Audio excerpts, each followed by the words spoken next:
Assalamualaikum warahmatullahi wabarakatuh. Yang terhormat kepada Bapak Rizky Mendung Arifianto, STMT, selaku dosen pengampu mata kuliah Teknik Energi Elektrik. Kami dari kelompok 3 akan mempresentasikan penggunaan energi. Izinkan saya untuk memperkenalkan anggota kami, yaitu yang pertama Imade Bagas Daniswara, Nur Askia Mujahidah, Nadine Safadani Kinanti, Ezekiel Enrico Pangaribuan, Wahyu Durrahman, dan Raffi Rahman Adrianto. Penggunaan energi adalah penggunaan daya atau kemampuan untuk melakukan kerja dalam berbagai kegiatan. Energi merupakan kebutuhan penting dalam kehidupan manusia dan digunakan untuk berbagai aktivitas seperti belajar, bekerja, memasak, dan mengemudi. Energi dapat berupa panas, cahaya, mekanika, kimia, dan elektromagnetika. Sumber energi adalah sesuatu yang dapat menghasilkan energi, baik secara langsung maupun melalui proses konversi atau transformasi. Sektor-sektor yang memanfaatkan energi di Indonesia pada tahun 2022 didominasikan oleh sektor industri. Karena penyerapan konsumsi batu bara domestik di sektor industri dan smelter sekitar 51%, dan dilanjutkan oleh transportasi sekitar 27%, dilanjutkan residensial 14%, komersial 7%, dan lainnya 1%. Sistem dan peralatan ukur energi. Sistem pengukuran energi dapat mencakup perangkat yang menghitung dan mengukur energi, serta perangkat lunak dan alat lain untuk memantau dan mencatat aliran energi. Yang pertama, terdapat Cloud Connected Energy Measuring Devices. Perangkat yang mengukur konsumsi atau produksi energi dan mengirimkan data tersebut ke cloud melalui koneksi internet. Dengan menghubungkan perangkat ini ke cloud, data penggunaan energi dapat dipantau, dianalisis, dan dikelola secara real-time dari jarak jauh. Teknologi ini biasanya digunakan dalam sistem manajemen energi untuk meningkatkan efisiensi, mengurangi biaya, dan memungkinkan pengelolaan energi yang lebih responsif. Yang kedua, terdapat Energy Meters. Perangkat ini menghitung jumlah energi listrik yang disuplai ke suatu rangkaian selama periode waktu tertentu. Contohnya seperti kWh meter.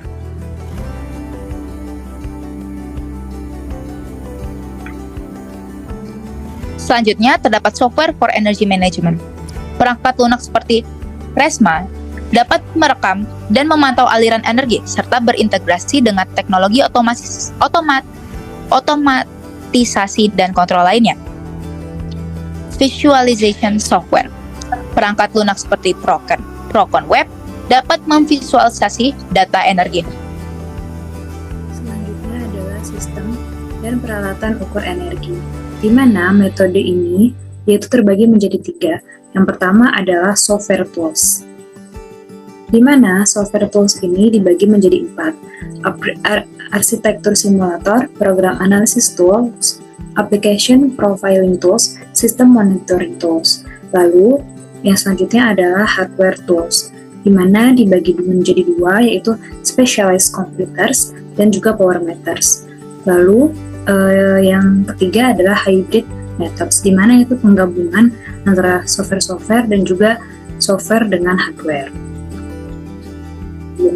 Di mana tadi itu yang pertama ada arsitektur simulator, yang dimana ini tuh digunakan untuk mensimulasikan perilaku sistem komputer pada level arsitektur, di mana dapat memprediksi konsumsi energi berdasarkan model arsitektur yang disimulasikan. Hal ini berguna komputasi fisik, penggunaan CPU, memori, dan juga komponen arsitektur lainnya.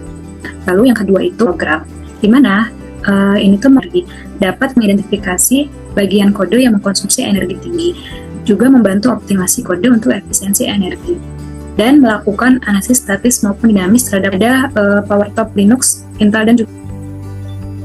Lalu di software tools ada lagi application profiling tools atau alat profiling aplikasi, di mana hal ini tuh melacak perilaku aplikasi saat runtime, mengukur penggunaan sumber daya oleh aplikasi, memberikan insight tentang pola konsumsi energi aplikasi, membantu mengidentifikasi bottleneck performa dan energi.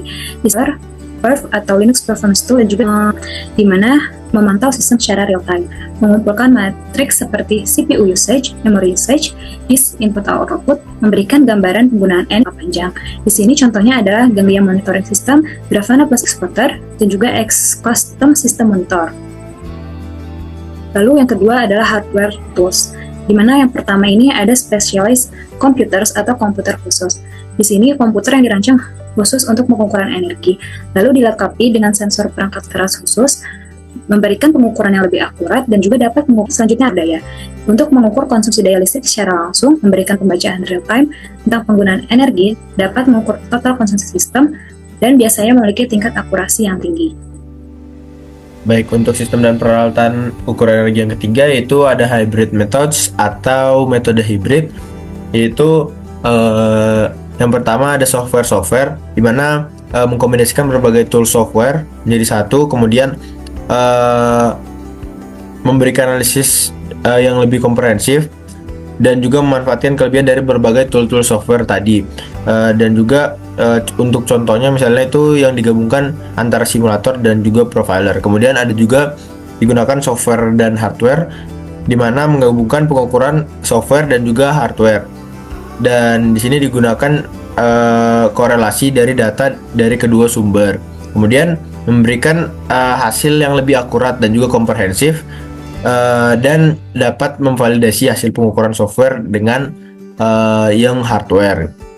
Selanjutnya, untuk pengukuran konsumsi energi atau energy consumption measurement terdapat terbagi menjadi tiga. Yang pertama yaitu measurement based energy profiling, yaitu instrument based measurement dan juga platform based measurement. Kemudian model based energy estimation, yaitu utilization based modeling. Kemudian system call based modeling dan juga program analysis based modeling. Dan yang terakhir yaitu simulator based energy estimation. Untuk penjelasannya, yang pertama pada instrument based measurement atau pengukuran berbasis instrumen, di mana pengukuran dilakukan menggunakan alat ukur fisik yang khusus untuk mengukur konsumsi energi. Contoh alatnya yaitu ada wattmeter digital, power analyzer, osiloskop, dan juga sensor arus dan tegangan. Kemudian untuk kelebihannya, pengukuran pada alat ini dilakukan secara real time, dan juga data dapat dipercaya karena data yang diukur yaitu data yang lebih akurat. Kemudian komponen yang bisa diukur itu lebih spesifik.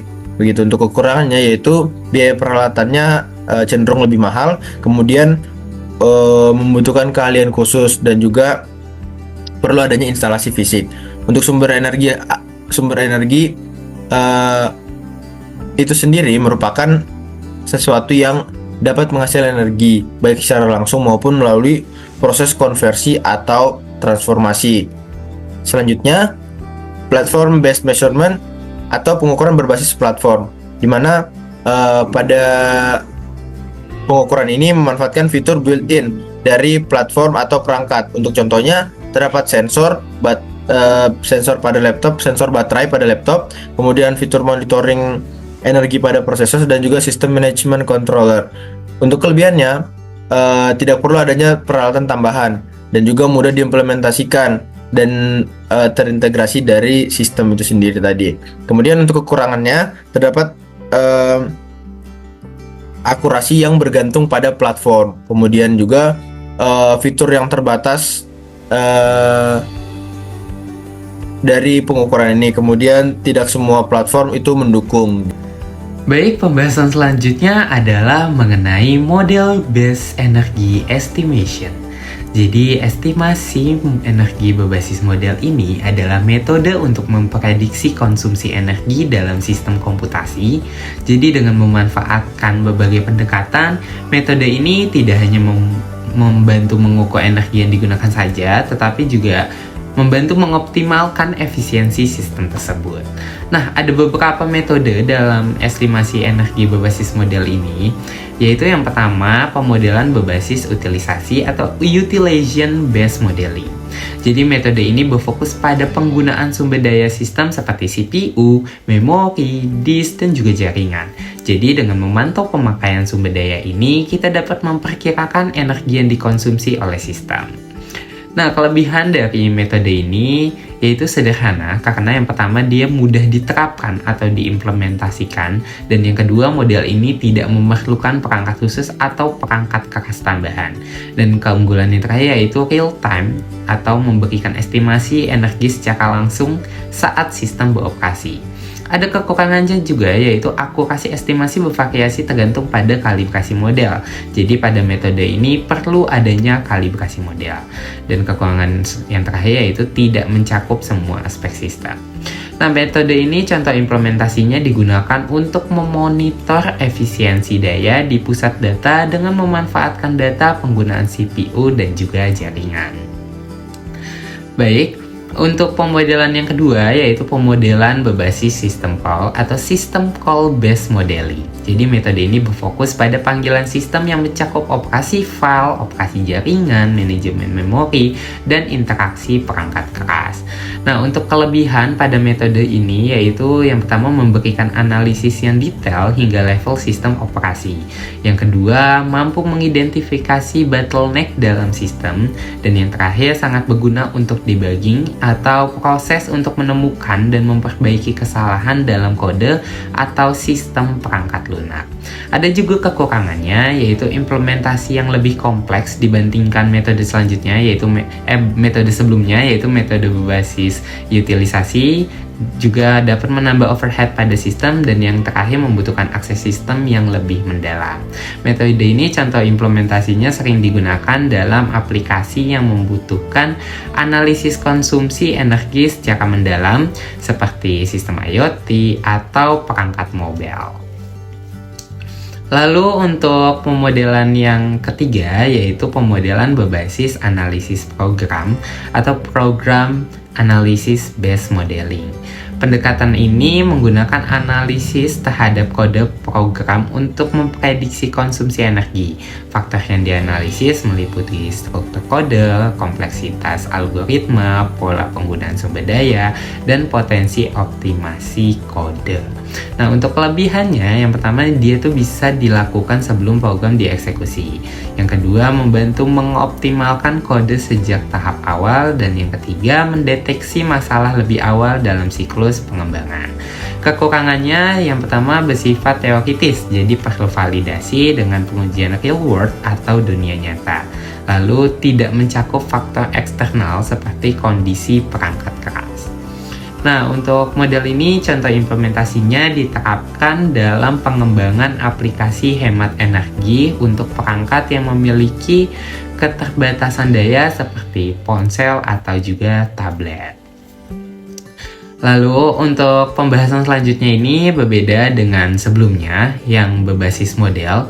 Kali ini estimasi energi dilakukan dengan berbasis simulator atau simulator based energy estimation.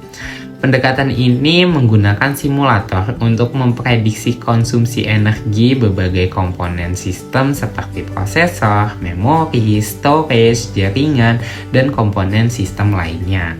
Untuk kelebihan berbasis dengan simulator ini adalah yang pertama itu dapat mensimulasikan berbagai skenario penggunaan sistem, yang kedua aman untuk testing tanpa resiko merusak perangkat keras, dan yang terakhir tidak memerlukan perangkat keras tambahan. Untuk kekurangannya, yang pertama akurasi hasil simulasi sangat tergantung pada kualitas simulator yang digunakan. Yang kedua membutuhkan daya komputasi tingkat untuk simulasi skala besar, dan yang terakhir perlu validasi di kondisi nyata. Untuk implementasinya dipakai dalam penelitian untuk merancang pusat data hemat energi atau menguji efisiensi perangkat IoT sebelum diproduksi. Baik, yang selanjutnya adalah terkait permasalahan dalam penggunaan energi.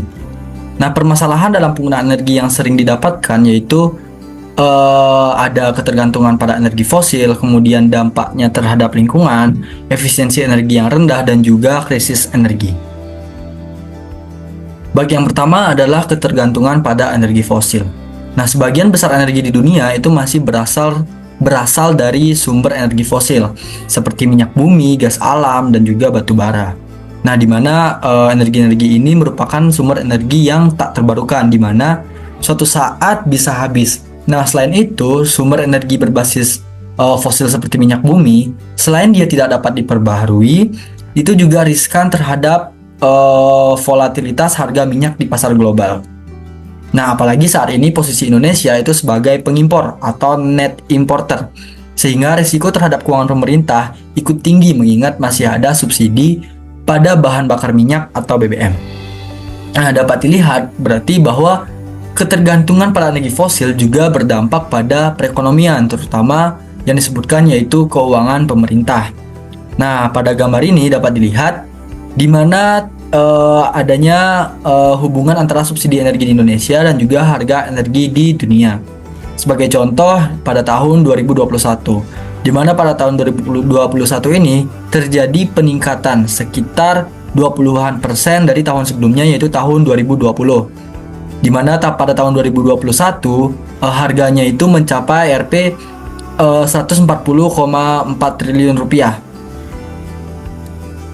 Baik, yang selanjutnya itu dampaknya terhadap lingkungan, di mana penggunaan energi itu juga berdampak terhadap lingkungan, seperti timbulnya emisi karbon dan perubahan iklim, lalu polusi udara, air dan tanah, dan juga degradasi ekosistem. Nah, pembakaran energi fosil itu menghasilkan emisi gas rumah kaca, terutama karbon dioksida yang menjadi kontributor terbesar dalam adanya perubahan iklim dan juga pemanasan global.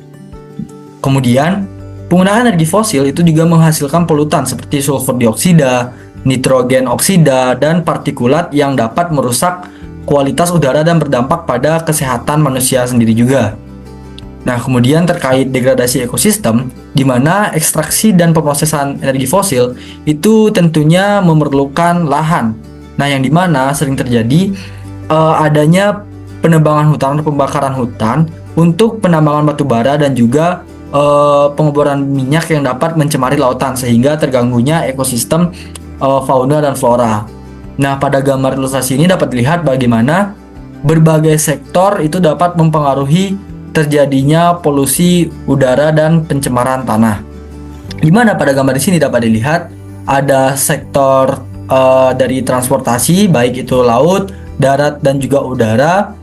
Kemudian ada sektor industri, dan di sini ada juga pengaruh dari alaminya tentunya, dan juga tidak lupa dengan sektor perumahan atau sektor kehidupan sehari-harinya manusia. Nah, di mana dari sektor transportasi ini kan menggunakan bahan bakar yang dimana pada saat pengoperasiannya itu menimbulkan emisi karbon. Kemudian pada sektor industri juga itu penggunaan energinya menimbulkan berbagai emisi karbon, di mana dari berbagai sektor ini itu dapat menimbulkan karbon monoksida, nitrik oksida, sulfur dioksida, nitrogen dioksida, dan lain-lainnya. Dan juga lain-lainnya, yang dimana hal-hal tersebut dia akan menimbulkan polusi primer. Kemudian dari polusi primer ini juga dia menimbulkan polusi sekunder yang dihasilkan atau yang diakibatkan oleh adanya emisi lanjutan seperti sulfur trioksida, nitrik asid, sulfurik asid, hidrogen peroksida, dan yang lainnya yang dapat menyebabkan adanya pencemaran tanah dan juga pencemaran air. Nah, pada gambar sebelah kanan dapat dilihat bagaimana bukti nyata dalam kehidupan sehari-hari dari berbagai sektor itu mempengaruhi adanya pencemaran lingkungan, seperti yang gambar yang atas dari sektor industri dan gambar bawah yaitu dari sektor transportasi, yang dimana pada saat pengoperasiannya menimbulkan pembuangan dari emisi karbon atau sisa-sisa hasil pembakarannya seperti itu. Nah, kemudian ada terkait efisiensi energi yang rendah. Efisiensi energi yang rendah itu disebabkan oleh dua hal, ada pemborosan energi dan kurangnya teknologi hemat energi. Nah, pada pemborosan energi itu masih banyak sektor-sektor yang sudah disebutkan tadi, termasuk industri, transportasi, dan perumahan, itu masih belum efisien dalam penggunaan energi sehingga terjadinya pemborosan yang sangat signifikan. Kemudian, kurangnya teknologi hemat energi juga mempengaruhi efisiensi energi yang rendah, di mana di beberapa negara akses terhadap teknologi hemat energi masih terbatas, di mana akses yang disebutkan itu seperti penggunaan lampu LED, isolasi bangunan yang baik, dan peralatan rumah tangga yang hemat energi. Nah, pada gambar sebelah kanan dapat dilihat ini merupakan salah satu langkah untuk mengefisiensikan penggunaan energi, di mana pembangunan rumah yang efisiensi energi, di mana di sini pada rumah ini menggunakan lampu LED, kemudian menggunakan sumber energi pengganti listriknya itu sebagai dari PV atau photovoltaik, di mana menggunakan solar panel, yaitu yang mengkonversikan energi matahari ke energi listrik untuk menyuplai beban-beban yang ada di rumah ini, seperti itu. Kemudian pada gambar ini dapat lihat juga ilustrasi bagaimana di sini menerangkan bahwa energi merupakan uang, di mana seperti yang sudah dijelaskan tadi, penggunaan energi itu juga dapat mempengaruhi perekonomian, di mana semakin boros menggunakan energi itu maka semakin meningkatkan perekonomian yang juga dapat merugikan manusia sendiri. Nah, selanjutnya adalah krisis energi. Krisis energi dapat terbilang sebagai kekurangan atau gangguan pada penyediaan pasokan energi. Itu menurut Collins Dictionary. Nah, krisis energi juga dapat diartikan sebagai kurangnya persediaan sumber daya energi atau peningkatan terhadap harga sumber daya seperti minyak bumi. Nah, di mana krisis energi ini itu disebabkan oleh berbagai hal seperti konsumsi yang berlebih, overpopulasi, pilihan energi terbarukan yang kurang dimanfaatkan, keterlambatan dalam komisioning pembangkit listrik. Nah, dari konsumsi yang berlebih ini itu akan berpengaruh juga terhadap pemborosan energi, dan juga dari pemborosan energi berpengaruh terhadap peningkatan ekonomi. Nah, di mana di situ membuktikan bahwa permasalahan-permasalahan yang terjadi pada penggunaan energi ini saling berkaitan satu sama lain. Nah, kemudian ada overpopulasi, di mana populasi juga mempengaruhi terkait penggunaan energi, di mana semakin meningkat populasi, maka permintaan akan energi juga semakin meningkat. Nah, permintaan energi itu diperkuat oleh ledakan demografis dan ekonomi di daerah-daerah yang sedang berkembang terutamanya. Nah, permintaan energi global itu diperkirakan dapat meningkat lebih dari 50% pada tahun 2030 jika tidak ada kebijakan publik yang mengatur tentang hal ini. Kemudian yang ketiga, itu pilihan energi terbarukan yang kurang dimanfaatkan. Nah, seperti yang kita ketahui bersama, energi itu ada dua, ada yang terbarukan dan juga yang tidak terbarukan. Nah, salah satu upaya yang dapat dilakukan untuk mengatasi terkait permasalahan penggunaan energi itu adalah menggunakan energi terbarukan. Namun sayangnya, pilihan energi terbarukan ini saat ini masih kurang dimanfaatkan. Dimana jika kita tidak fokus terhadap energi terbarukan, masalah dari krisis energi ini akan sulit untuk diselesaikan. Dimana sumber energi terbarukan itu dapat mengurangi ketergantungan pada bahan bakar fosil dan juga membantu mengurangi emisi gas rumah kaca. Kemudian yang terakhir adalah keterlambatan dalam komisioning pembangkit listrik. Nah, ini pada poin keempat itu jika kita membicarakan tentang energi listrik, di mana saat ini masih adanya hambatan atau penundaan yang signifikan dalam uji coba pembangkitan listrik, yang dimana hasilnya sistem itu berada di bawah tekanan besar untuk memenuhi permintaan listrik sehari-hari jika uji coba pembangkitan listrik ini ditingkatkan secara signifikan. Nah, ketika pasokan tidak sesuai dengan permintaan, hal tersebut yang mengakibatkan pelepasan beban, bahkan juga terjadinya pemadaman sistem jika kita membicarakan tentang energi listrik.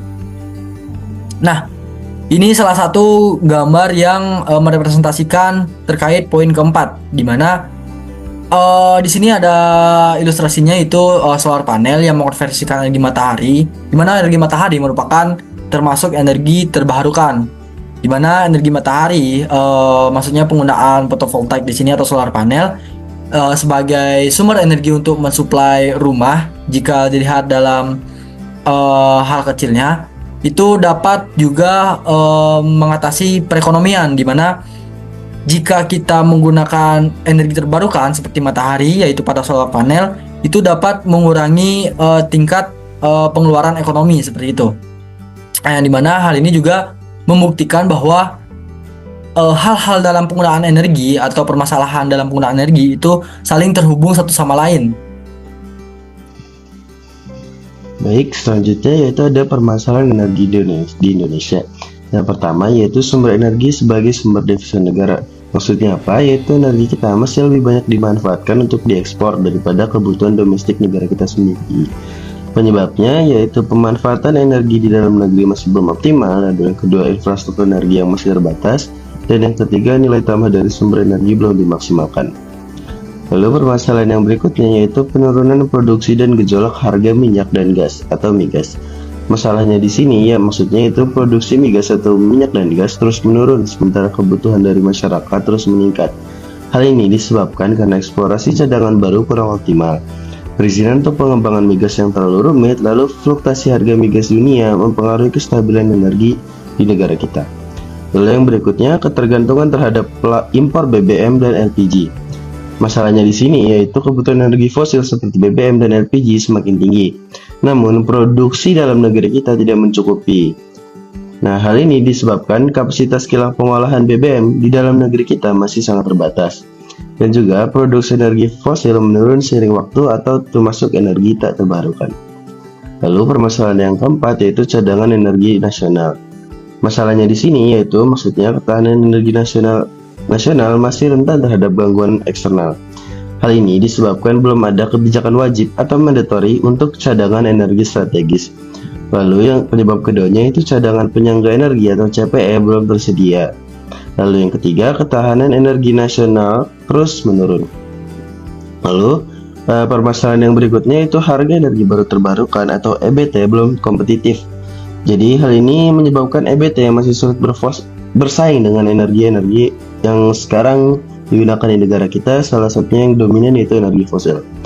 Hal ini disebabkan yaitu teknologi EBT yang masih mahal dan memerlukan investasi besar. Lalu yang kedua, subsidi BBM dan listrik membuat energi fosil tetap murah.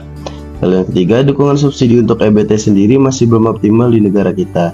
Berikut adalah salah satu contoh dari video terkait energi terbarukan di Indonesia.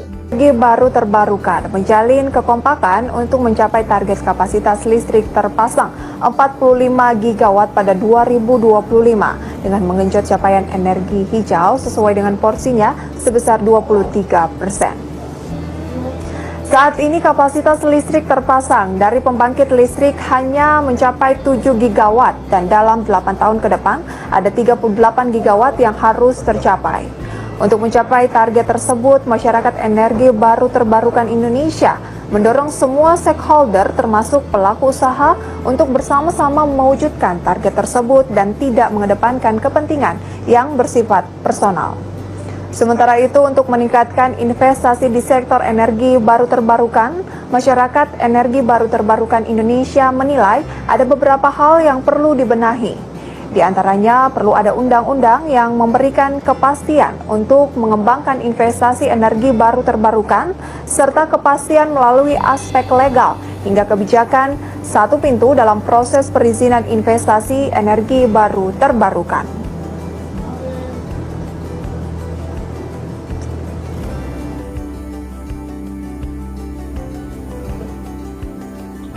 Lalu yang berikutnya upaya menghadapi permasalahan energi. Yang pertama yaitu menata komposisi energi. Maksudnya di sini pemerintah sedang berusaha mengurangi ketergantungan bahan bakar fosil. Targetnya pemerintah mengubah penggunaan energi fosil dari 52% menjadi hanya 20% pada tahun 2025. Salah satu langkah konkretnya adalah peluncuran produk energi alternatif seperti Bio Pertamax dan Biosolar di Bali. Hal ini menunjukkan keseriusan pemerintah dalam mengembangkan energi alternatif yang lebih ramah lingkungan. Lalu upaya yang kedua yaitu meningkatkan aksesibilitas energi. Pemerintah di sini ingin memastikan energi bisa diakses dengan mudah dan terjangkau oleh semua masyarakat.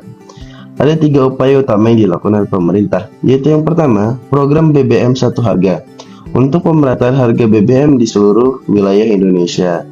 Lalu yang kedua, pembagian converter kit bagi para nelayan agar mereka bisa beralih ke bahan bakar gas yang lebih murah. Lalu upaya ketiga yaitu pembangunan jaringan distribusi gas bumi untuk rumah tangga, sehingga akses energi akan lebih efisien.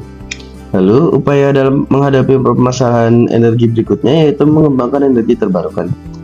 Energi terbarukan menjadi solusi utama untuk menghadapi krisis energi. Sumber energi seperti tenaga surya, angin, air, dan biomasa dikembangkan karena sifatnya yang tidak akan habis dan lebih ramah lingkungan. Lalu, Ini bukan hanya tentang menyediakan energi, tetapi juga memastikan keberlanjutan bagi generasi mendatang nantinya. Lalu yang keempat, yaitu mengupayakan efisiensi energi. Efisiensi energi sangat penting agar kita bisa mengurangi pemborosan. Langkah-langkah yang diambil yaitu yang pertama, mengelola penggunaan energi dengan baik seperti manajemen energi di gedung-gedung. Yang kedua, meningkatkan efisiensi alat rumah tangga misalnya dengan peralatan hemat listrik. Yang ketiga, penggunaan penerangan jalan umum atau PJU hemat energi. Yang keempat, mendorong penggunaan kendaraan listrik untuk menggantikan kendaraan berbahan fosil. Kesimpulannya, penggunaan energi dalam kehidupan kita harus dimanfaatkan sebaik-baiknya, mengingat energi merupakan hal penting yang menunjang keberlangsungan hidup manusia, dimana jika penggunaannya tidak dimanfaatkan dengan baik atau efisien akan menimbulkan berbagai masalah yang bisa berdampak kepada lingkungan hidup, sosial, dan perekonomian di dunia manusia ini. Kemudian dalam upaya menghadapi permasalahan yang terjadi melibatkan banyak pihak baik masyarakat, pelaku industri, dan juga pemerintah. Sekian dari kelompok kami. Wassalamualaikum warahmatullahi wabarakatuh. Terima kasih banyak.